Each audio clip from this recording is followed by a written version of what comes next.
ప్రభునందు ప్రియమైనటువంటి క్రీస్తు టీవీ ప్రేక్షకులకు ప్రభు పేరిట వందనాలు తెలియజేస్తున్నా.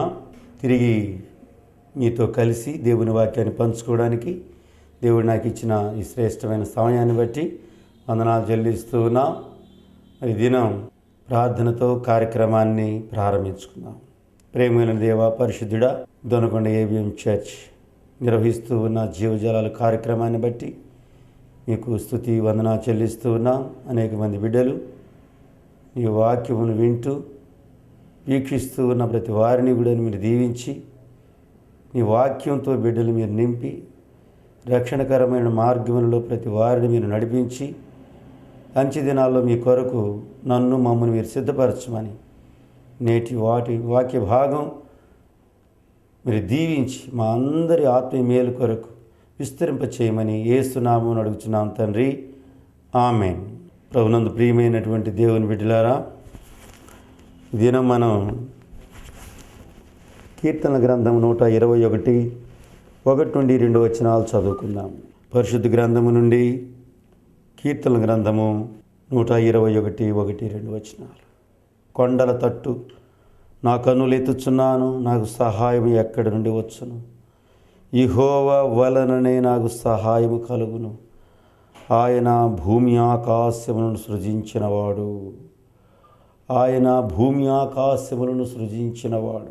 దావీదు ఆయన కొండలలో కోనలలో పశువులను మేపుతూ బాల్య దశలో ఆయన గొర్రెల కాపరిగా ఉన్నాడు. ఆయన రాజు దగ్గర కొలువు చేస్తూ ఉన్నటువంటి సమయంలో సౌలు దగ్గర గొప్ప అద్భుత కార్యాలు, ఆశ్చర్యకార్యాలు ఆయన చవిచూచాడు. గొల్యాతు లాంటి బలాఢ్యులను ఓడించాడు. ఆ తర్వాత అదే ఆయనకు ఒక శాపంగా మారి సౌలు అసూయలో దావీదును తరుముతూ ఉన్నాడు. ఆ విషం, అసూయ అనేటటువంటిది భయంకరమైనటువంటి విషం. అది ఇతరులను నష్టపరిచేటటువంటిది. మనకు పరమగీతములలో అసూయను గూర్చి రాస్తూ ప్రేమ అనేటటువంటిది మరణమంతా బలవంతమైనది, ఈర్ష్య పాతాళమంత కఠోరమైనది అంటాడు. 8వ అధ్యాయము 6వ వచనం. ఆయన హృదయం కఠినపరచబడింది. ఎవరు మేలు చేశారో ఆ దావీదును ఇప్పుడు తరుముతూ ఉన్నాడు. ఆయన ఆ కొండల్లో దాక్కుంటూ, ఆ కొండల్లో గుహల్లో ఆయన ఉంటూ సౌలు యొక్క బారి నుండి ఆయన ప్రాణాన్ని కాపాడుకున్నాడు. అలాగున ఆయన ఆయా ప్రాంతాల్లో దాగుతూ ఉండుటను బట్టి దేవుడు ఆయనను ఎలాగున దాచాడో జ్ఞాపకం చేసుకొని నా దాగుచోటు నీవే అని ఒక కీర్తనలో కూడా ఆయన జ్ఞాపకం చేస్తూ ఉన్నాడు. 32వ సంకీర్తనలో 7వ వచనంలో నా దాగుచోటు నీవే. తరువాత ఆయన సౌలు చనిపోయిన తరువాత తన కుమారుడు అబ్షాలోము తరుముతూ ఉన్నాడు. ఇలాగున ఆ ప్రాంతంలో అనేక కొండలు, లోయలో ఉన్నటువంటి ప్రాంతముగా దేవుడు ముందుగానే ఆ ఇశ్రాయేలు దేశం పాలు తేనెలు ప్రవహించేటటువంటి దేశం యొక్క విశిష్టతను ఆయన తెలియజేస్తూ మోషేతో ద్వితీయోపదేశకాండం 8వ అధ్యాయంలో నీ దేవుడిని యెహోవా నిన్ను మంచి దేశంలో ప్రవేశపెట్టును. అది నీటి వాగులను, లోయలలో నుండి కొండలలో నుండి పారు ఊటలను, అగాధ జలములు గల దేశము అని ఆయన ద్వితీయోపదేశకాండము 8వ అధ్యాయం 7వ వచనం జ్ఞాపకం చేస్తున్నాడు. కనుక ఇజ్రాయేలు దేశం అది ఎక్కువగా కొండలతో నింపబడినటువంటిది. అయితే ఇప్పుడు కీర్తనకారుడు ఎక్కడ ఉన్నాడు అనంటే యెరూషలేములో ఉన్నాడు. యెరూషలేములో అక్కడ సియోను కొండ అనేటటువంటిది ఎత్తైనటువంటి కొండ ఒకటి ఉన్నది.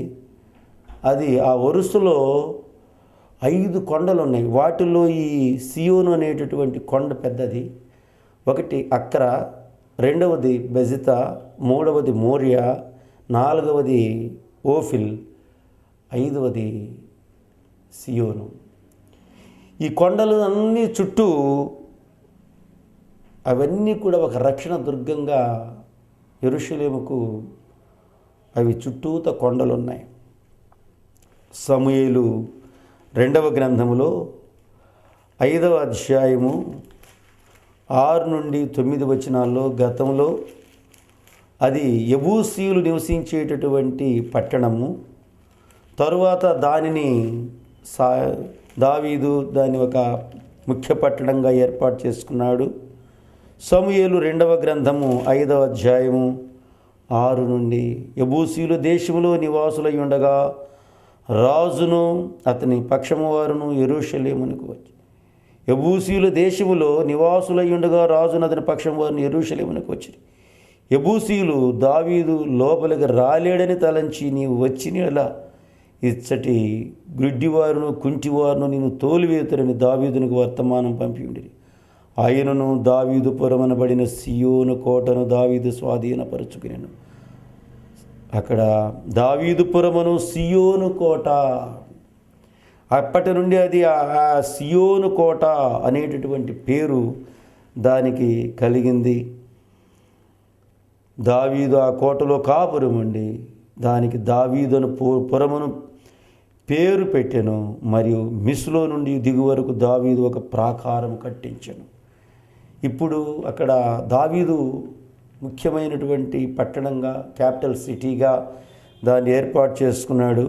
దీనికి ఒక ప్రత్యేకత ఉన్నది. బైబిల్లో కొన్ని కొండలు మనం చూస్తాం. ఆదికాండంలో 8వ అధ్యాయము 4వ వచనంలో అరారోతు కొండ.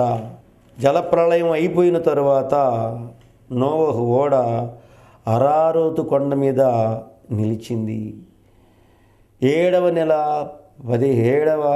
17వ దినమున ఓడ అరారోతు కొండ మీద నిలిచెను. ఇది దేన్ని సూచిస్తూ ఉన్నది అంటే ఈ కొండ సేఫ్టీ అండ్ రెస్ట్. అక్కడ విశ్రాంతి, నెమ్మది దేవుడు అనుగ్రహిస్తూ ఉన్నాడు. అప్పటి వరకు కూడా ప్రళయం వల్ల వచ్చినటువంటి నష్టం, దాని నుండి ఇప్పుడు రక్షించబడుతున్నాడు. ఇక్కడ క్షేమం, సేఫ్టీగా, భద్రతలో ఉన్నట్లుగా మనం చూస్తున్నాం. ఇంకొకటి ఆదికాండం 22వ అధ్యాయంలో 14వ వచనంలో అబ్రహాము ఆ చోటికి యెహోవా ఈరే అను పేరు పెట్టెను. అందుచేత యెహోవా పర్వతం మీద చూచుకొనును అని నేటి వరకు చెప్పబడును. ఈ యెహోవా ఈరే అనేటటువంటి ఈ పర్వతము మోరియా పర్వతము. మోరియా అనేటటువంటి పర్వతానికి ఆయనను తీసుకుని వెళ్ళాడు. ఆ పర్వతం మీద అబ్రహామును పరిశోధించాడు. 2వ వచనంలో 22వ అధ్యాయం నీకు ఒక్కడయ్యున నీ కుమారుని అనగా నీవు ప్రేమించు ఇస్సాకుని తీసుకుని మోరియా దేశమునికి వెళ్ళి అక్కడ నేను నీతో చెప్పబో పర్వతములలో ఒకదాని మీద దహనబలిగా అతను అర్పించమని చెప్పాను. మోరియా పర్వతం ఇది దేనికి సూచనగా ఉన్నది అని అంటే మౌంట్ ఆఫ్ టెస్టింగ్. ఇది మనం పరీక్షించేటటువంటి పర్వతముగా ఉన్నది. ఆయన ఎందు మనకు భయం ఉన్నదా లేదా, మన బిట్టర్నెస్, మన జీవితాల్లో కొన్ని మనము ఊహించినటువంటి సంఘటనలు జరుగుతూ ఉంటాయి. చాలా నష్టాలు, కష్టాలు వస్తూ ఉంటాయి.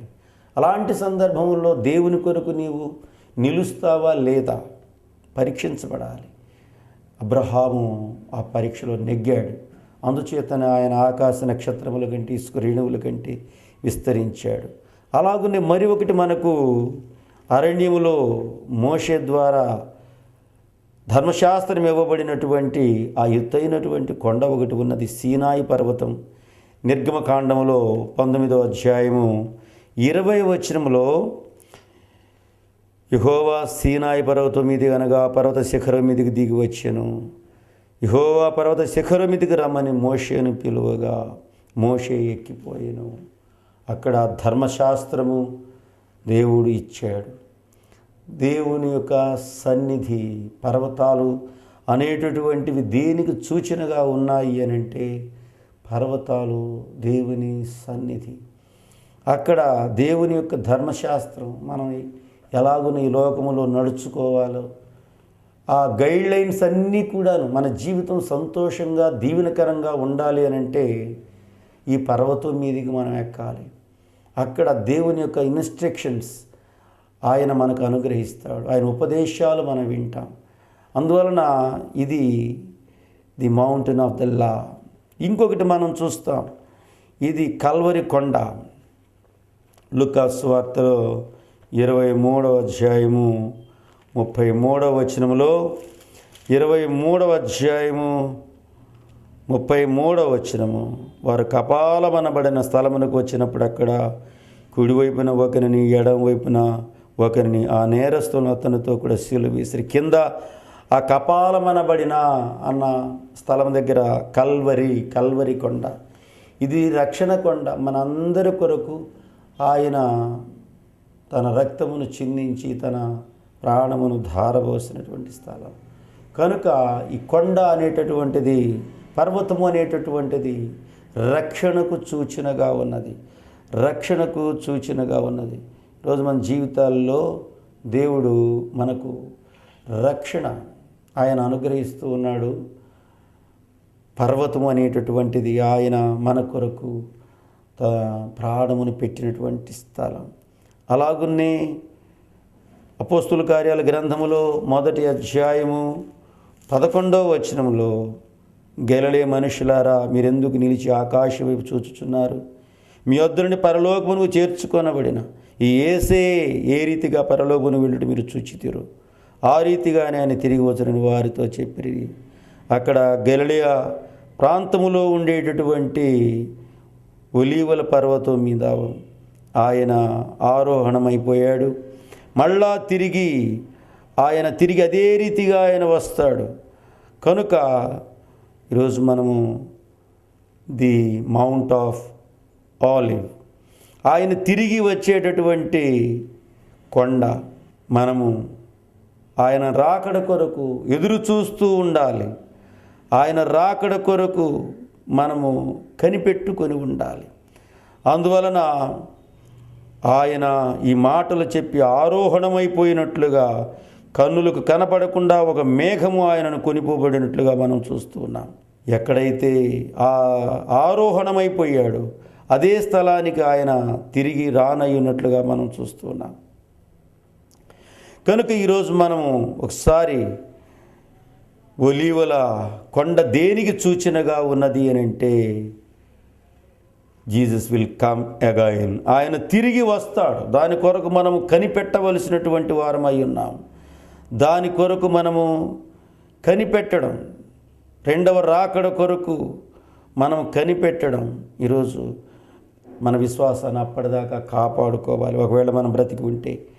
కనుక ఇది మనల్ని ఒక సిద్ధపాటు కొరకు మనల్ని హెచ్చరిస్తూ ఉన్నది ఈ కొండ.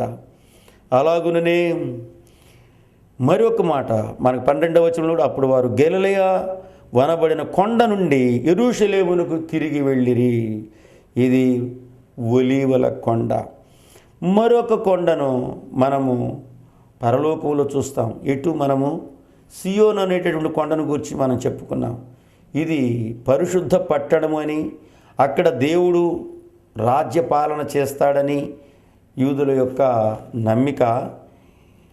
మనం కూడా దేవుడు మళ్ళా వచ్చి ఆయన రాజ్యాన్ని స్థాపిస్తాడని, అక్కడ 1000 ఏండ్ల పాలనలో ఆయన సియోనును సింహాసనముగా చేసుకుంటాడు. కీర్తనల గ్రంథంలో 48వ సంకీర్తన 2వ వచనంలో, ఉత్తర దిక్కున మహారాజు పట్టణమైన సియోను పర్వతము రమ్యమైన ఎత్తుగల చోట నుంచబడిన సర్వభూమి సంతోషకరముగానున్నది అని ఆయన ఉత్తర దిక్కున మహారాజు పట్టణమైన సియోను పర్వతం, ఆ సియోను పర్వతము అది మళ్ళా తిరిగి మన దేవుని పట్టణమందు, ఆయన పరిశుద్ధ పర్వతమందు యెహోవా గొప్పవాడును మహాకీర్తనీయుడునై ఉన్నాడు. ఇంకొకటి, ఈ పట్టణంలో దేవుణ్ణి స్తుతించేటటువంటి ఆ సియోను కొండ దేనికి సూచనగా ఉన్నది అని అంటే, ది ప్లేస్ ఆఫ్ వర్షిప్. కనుక దేవుడు పరిపాలన చేసేది అది పరిశుద్ధమైనటువంటి పట్టణము, పరిశుద్ధమైనటువంటి పర్వతము. అక్కడ నుండి ఆయన అందరినీ కూడాను పరిపాలన చేస్తూ ఉన్నాడు. కనుక ప్రకటన గ్రంథంలో దీన్ని మహాపర్వతము అనేటటువంటి రీతిగా దాన్ని మనం పిలవడం చూస్తూ ఉన్నాం. ప్రకటన గ్రంథము 21వ అధ్యాయము 10వ వచనములో, ఆత్మవశుడనై ఉన్న నన్ను ఎత్తైన గొప్ప పర్వతం మీది కొనిపోయి యెరూషలేము అను పరిశుద్ధ పట్టణము దేవుని మహిమగలదై పరలోకమందున్న దేవుని యొద్ద నుండి దిగివచ్చుట నాకు చూపెను. అది మహాపర్వతం, గ్రేటెస్ట్ అండ్ హై మౌంటైన్. ఇది మన జీవితాల్లో నిత్యము ఉండేటటువంటి నిత్యత్వాన్ని తెలిపేటటువంటిది. ఆయన నిత్యుడైనటువంటి వాడు. ఇది సమము చేయబడింది. ఇప్పుడు కొండ శిఖరము కాకుండా ఇది ఒక మైదానములాగా మార్చబడింది. యెషయా ప్రవక్త ముందుగానే ప్రవచించాడు. 40వ అధ్యాయం 4వ వచనంలో, ప్రతి కొండ చదును చేయబడాలి, ప్రతి లోయను ఎత్తు చేయవలెను, ప్రతి పర్వతమును ప్రతి కొండను అణచవలెను, వంకరవి చక్కగాను కరుకైనవి సమముగాను ఉండవలెను. కనుక ఇప్పుడు కొండలు అన్నీ కూడాను, లోయలు అన్నీ సమానముగా దేవుని యొక్క సన్నిధానంలో గతంలో మనము అనేక రకాలైనటువంటి తేడాలతో ఉంటాం. ధనవంతులని, దరిద్రులని, స్త్రీ అని, పురుషుడని, ఆ దేశమని, ఈ దేశమని, ఇలాగ అనేక రకాలైనటువంటి వ్యత్యాసాలు ఉంటాయి. కానీ పరలోక రాజ్యంలో అక్కడ అందరూ సమానముగా ఉంటారు. దేవుని ఆయన ఉండేటటువంటి ఆ పర్వతం పరిశుద్ధ పర్వతం, అక్కడ ఏ విధమైనటువంటి తేడా లేదు. కనుక ఈ పర్వతాలను గురించి మనం ఆలోచన చేస్తూ ఉన్నప్పుడు దావీదు కొండల తట్టు ఆయన కన్నులెత్తి, నాకు సహాయము ఎక్కడి నుండి వచ్చును అని ఆయన శ్రమలలో సమస్యల్లో ఉన్నప్పుడు దేవుని వల్లనే నాకు సహాయం కలుగుతుంది అని ఆయన విశ్వసిస్తూ, if I lift up my eyes to the hills where shall I find help, help comes only from the Lord, దేవుని నుండి మాత్రమే నాకు సహాయం కలుగుతున్నది అని ఆయన, యెహోవా వలననే నాకు సహాయము కలుగును. కనుక ఈ కొండలు 125వ సంకీర్తనలో 1-2 వచనములో, యెహోవా యందు నమ్మిక ఉంచువారు కదలక నిత్యము నిలుచు సియోను కొండవలెనుందురు, యెరూషలేము చుట్టూ పర్వతములున్నట్లు యెహోవా ఇది మొదలుకొని నిత్యము తన ప్రజల చుట్టూ ఉండెను. ఆయన చూస్తూ ఉన్నాడు. ఎటు చూచినా కానీ కొండలకు కనబడుతున్న వాళ్ళని కాపాడుతున్నట్లుగా, కట్టబడిన ప్రాకారంలాగా, ఒక పట్టణానికి ప్రాకారం ఎలాగనే ఉంటుందో చుట్టూత కొండలు కనబడుతూ ఉన్నాయి. శత్రువులు ఎవరు కూడా లోపలికి ప్రవేశించకుండా దుర్భేద్యమైనటువంటి స్థలముగా అది ఉన్నది. కనుక అక్కడ ఉండేటటువంటి కొండలన్నీ కూడాను ఆయనకు గొప్ప మనోస్థైర్యాన్ని ఇస్తూ ఉన్నాయి. ఆ కొండల్లో దేవుని చూస్తూ ఉన్నాడు. ఆ కొండ దేనికి సూచనగా ఉన్నది అని అంటే, అనేక సంవత్సరాలుగా అది అక్కడే ఉన్నది. స్టెబిలిటీ, మొట్టమొదట ఏ మౌంటైన్ హ్యాజ్ స్టెబిలిటీ. ఆయన మారనటువంటి వాడు, నిన్న నేడు రేపు ఏకరీతిగా ఉన్నటువంటి వాడు. హెబ్రీయులకు రాసిన పత్రిక 13వ అధ్యాయంలో 8వ వచనంలో, యేసుక్రీస్తు నిన్న నేడు ఒక్కటే రీతిగా ఉన్నాడు. అవును, యుగ యుగములకు ఒక్కటే రీతిగా ఉండను. ఆయన ఎల్లప్పుడూ ఒకే రీతిగా కొండలాగా కదలనటువంటి వాడుగా ఉన్నాడు. అలాగుననే ఆయన మారనటువంటి వాడు మాత్రమే కాదు, కానీ ఎల్లప్పుడూ మన విషయంలో ఆయన జాగ్రత్త తీసుకొని మనకు సహాయం చేసేటటువంటి వాడుగా ఉన్నాడు. కేరింగ్ ఆఫ్ హిస్ పీపుల్, ఆయన ప్రజలను ఆయన కాపాడుతూ ఆయన ఉన్నాడు. కనుక ఈ పర్వతం అనేటటువంటిది సెక్యూరిటీకి, ఎక్కడెక్కడ దాక్కున్నాడో ఆయన, ఇన్నిసార్లు ఆయన శ్రమలలో కొండలను ఆశ్రయించాడు. కనుక ఏ mountain has security, A mountain has stability, రెండు కూడా దాని యొక్క ముఖ్యమైన లక్షణాలు. అలాగున్నే అది మనల్ని కాపాడుతూ ఉన్నది, ప్రిజర్వర్. అలాగున్నే ఆ కీపర్, భద్రపరిచేటటువంటిది, ఆయన సహాయం చేసేటటువంటి వాడుగా ఉన్నాడని. అందువలన ఆయన కనులు ఆకాశం వైపు, ఆ కొండలాంటి ఆ దేవుణ్ణి ఆయన చూస్తున్నాడు. కదలనటువంటి దేవుడు, మార్పు లేని దేవుడు, సహాయం చేసే దేవుడు, భద్రపరిచేటటువంటి దేవుడు. అందువలన యెహోవా వలనే నాకు సహాయం కలుగును. ఈ కొండలు ఏ రీతిగా ఉన్నాయి అంటే, అవి యెరూషలేము చుట్టూ పర్వతములు ఉన్నట్లు, ఆ సియోను, ఆ కొండల వరుస మధ్యలో ఈ పట్టణం ఉన్నది యెరూషలేము. ఇది అలాగున ఆయన తాను కాపాడుతూ ఉన్నట్లుగా చూస్తున్నాడు. కీర్తనల గ్రంథంలో 63వ సంకీర్తన 7వ వచనంలో, కీర్తనల గ్రంథము 63 7వ వచనము, నీవు నాకు సహాయకుడివై ఉంటివి, నీ రెక్కల చాటును శరణజొచ్చి ఉత్సాహధ్వని చేసేదను. నీవు నాకు సహాయకుడివై ఉంటివి. దేవుడు మనకు సహాయం చేసేటటువంటి వాడు. యాకోబు ఒంటరిగా ఉంటూ ఉన్నప్పుడు, భయంతో వెళుతూ ఉన్నప్పుడు దేవుడు ఆయనతో మాట్లాడాడు. అప్పుడు ఆయన ధైర్యం ఆయనలో వచ్చింది. నేను నీకు తోడై ఉన్నా, నువ్వు ఏ స్థలానికి వెళ్ళినా నేను నీతో కూడా నేను ఉంటాను. ఆదికాండంలో 28వ అధ్యాయంలో దేవుని మాటలు ఆయన ఎంత బలపరిచినాయో. ఆయన వెళ్ళేది, ఇదిగో నేను నీకు తోడై ఉండి నీకు వెళ్ళి ప్రతి స్థలముందు నిన్ను కాపాడుచు, ఈ దేశమును నిన్ను మరలా రప్పించదును, నేను నీతో చెప్పింది నెరవేర్చే వరకు నిన్ను విడవను. దేవుడు ఆయన చెప్పినటువంటిది నెరవేర్చేటటువంటి వాడు కనుక, ఆయన సహాయకుడు కనుక 146వ సంకీర్తనలో, ఎవనికి యాకోబు దేవుడు సహాయుడుగునో, ఎవడు తన దేవుడైన యెహోవా మీద ఆశ పెట్టుకునో వాడు ధన్యుడు.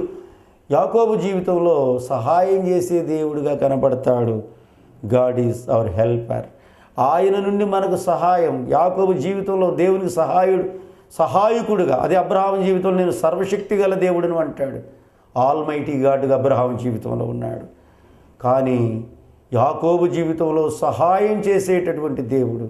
నీవు ఒంటరిగా ఉన్నావా, భయంతో ఉన్నావా, ఇబ్బందుల్లో ఉన్నావా, సమస్యలతో ఉన్నావా, దేవుడు నీకు సహాయం చేస్తాడు. ఈరోజు మనం దేవుని మీద మనం ఆధారపడాలి, దేవుని వైపు మనం చూడాలి. ఇక్కడ కీర్తనకారుడు ఆయన ఆకాశమందు ఆసీనుడైనటువంటి దేవుని వైపు చూస్తూ ఈ 63వ సంకీర్తన 7వ వచనంలో దేవుని యొక్క సహాయం, నీవు నాకు సహాయకుడివై ఉంటివి. అలాగుననే దినవృత్తాంతాలు 2వ గ్రంథములో ఆశా చేసినటువంటి ప్రార్థన, నీవు నాకు సహాయకుడు, నాకు వేరే దిక్కు లేదయ్యా. ఈరోజు మన జీవితాల్లో మనం జ్ఞాపకం చేసుకోవాల్సింది, మన బలమును బట్టి ఏమీ కూడా మనం సాధించలేం. 14వ అధ్యాయం 11వ వచనంలో మరి చాలామంది, లక్షల మంది ఆయన మీదకు యుద్ధానికి వచ్చినప్పుడు ఆయన అంటూ ఉన్నాడు 11వ వచనంలో, ఆశ తన దేవుడిని యెహోవాకు మొర్రపెట్టి, యెహోవా విస్తారమైన సైన్యము చేతుల్లో ఓడిపోకుండా బలము లేని వారికి సహాయం చేయుటకు నీకన్నా ఎవరు లేరు. మా దేవా యెహోవా మాకు సహాయము చేయము, నిన్నే నమ్ముకొని ఉన్నాము, నీ నామమును బట్టి ఈ సైన్యమును ఎదిరించుటకు బయలుదేరి ఉన్నాము. నువ్వు సహాయం చేసే దేవుడు అయ్యా. ఆశా జీవితంలో కూడా దేవుడు బలపరిచేటటువంటి వాడు. అలాగనే 20వ అధ్యాయంలో యెహోషాపాతు ప్రార్థన చేస్తూ ఉన్నాడు. 12వ వచనంలో, మా దేవా నీవు వారికి తీర్పు తీర్చవా, మా మీదికి వచ్చి గొప్ప సైన్యంతో యుద్ధము చేయుటకు మాకు శక్తి చాలదు, ఏమి చేయుటకును మాకు తోచదు, నీవే మాకు దిక్కు అని ప్రార్థన చేశాను. అనేక పర్యాయాలు దావీదు దేవుని మీద ఆధారపడేటటువంటి వాడు. ఆయన దృష్టి అంతా దేవుని వైపే ఉన్నది. కీర్తనల గ్రంథంలో 25వ సంకీర్తన 15వ వచనంలో, కీర్తనల గ్రంథము 25:15, నా కనుదృష్టి ఎల్లప్పుడూ యెహోవా వైపుకే తిరిగి ఉన్నది, ఆయన నా పాదములను వలలో నుండి విడిపించును. ఆయన అనేక సందర్భాల అపాయాల్లో పడ్డాడు. అనేక ఉరులు ఉచ్చులు ఉన్నాయి, కానీ దావీదు నీ దేవుని వైపే చూస్తావు అన్నాడు. నా కనుదృష్టి ఎల్లప్పుడూ యెహోవా వైపుకి, నా కనులు ఆయన కొండల తట్టు దేవుని వైపే, తన కనుదృష్టి దేవుని వైపే.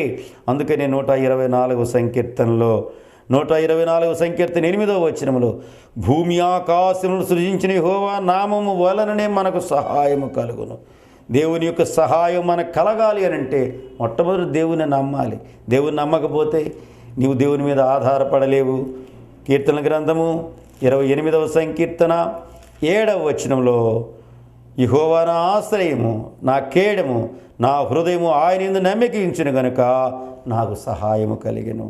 నీకు సహాయం ఎందుకు దొరకట్లేదు అని అంటే నీవు ఆయన యందు నమ్మిక ఉంచవు, దేవుని మీద ఆధారపడవు, దేవుని వైపు చూడవు. అందుకే నీకు సహాయం దొరకట్లా. అందరికీ సహాయం చేస్తూ ఉన్నాడు, అందరినీ బాగు చేస్తూ ఉన్నాడు, అందరినీ అప్పులు తీరుస్తూ ఉన్నాడు, అందరికీ ఉద్యోగాలు ఇస్తూ ఉన్నాడు, అందరికి అన్ని రకాలైన సహాయాలు అందుతున్నాయి. కానీ నీకు అందట్ల కారణం ఏమిటి అని అంటే నువ్వు దేవుని నమ్మవు, దేవుని ఆశ్రయించవు, దేవుని దగ్గరికి రావు, నీ జీవితంలో హంబుల్నెస్ లేదు. కనుక నేను ఈ జీవితాల్లో ఏమీ పొందలేకపోతా ఉన్నా. ఈ రోజైనా నీవు చేయవలసినటువంటిది, నా హృదయం ఆయన యందు నమ్మిక ఉంచిన గనుక నాకు సహాయము కలిగను. దేవుని సహాయం నువ్వు పొందాలనుకుంటే ఆయన మీద నువ్వు డిపెండ్ అవ్వు, నువ్వు ఆయన నమ్ము. ఇంకొక రెండో మార్గం లేదు. దేవుడు అలాగ నిన్ను నన్ను ఆయన సహాయం పొందాలంటే మన దగ్గర ఉండవలసింది ఆయన మీద నమ్మకం. అప్పుడు దావీదు జీవితంలో గొల్యాతును జయిస్తాడు, సింహాలను జయిస్తాడు, అన్నిటి మీద విజయాన్ని పొందుతాడు. నీవు కూడా అన్ని విషయాల మీద జయాన్ని పొందడానికి పరిశుద్ధాత్మ దేవుడు నీకు సహాయం దయచేయనుగా. దైవాశీస్సు ప్రార్థన చేసుకుందాం. ప్రేమల దేవా, పరిశుద్ధుడైన తండ్రి, మరోసారి మీ స్తుతి వందనాలు చెల్లిస్తున్నాం. మా సహాయకుడవు నీవు, మమ్మల్ని భద్రపరిచేటువంటి దేవుడవు నీవు.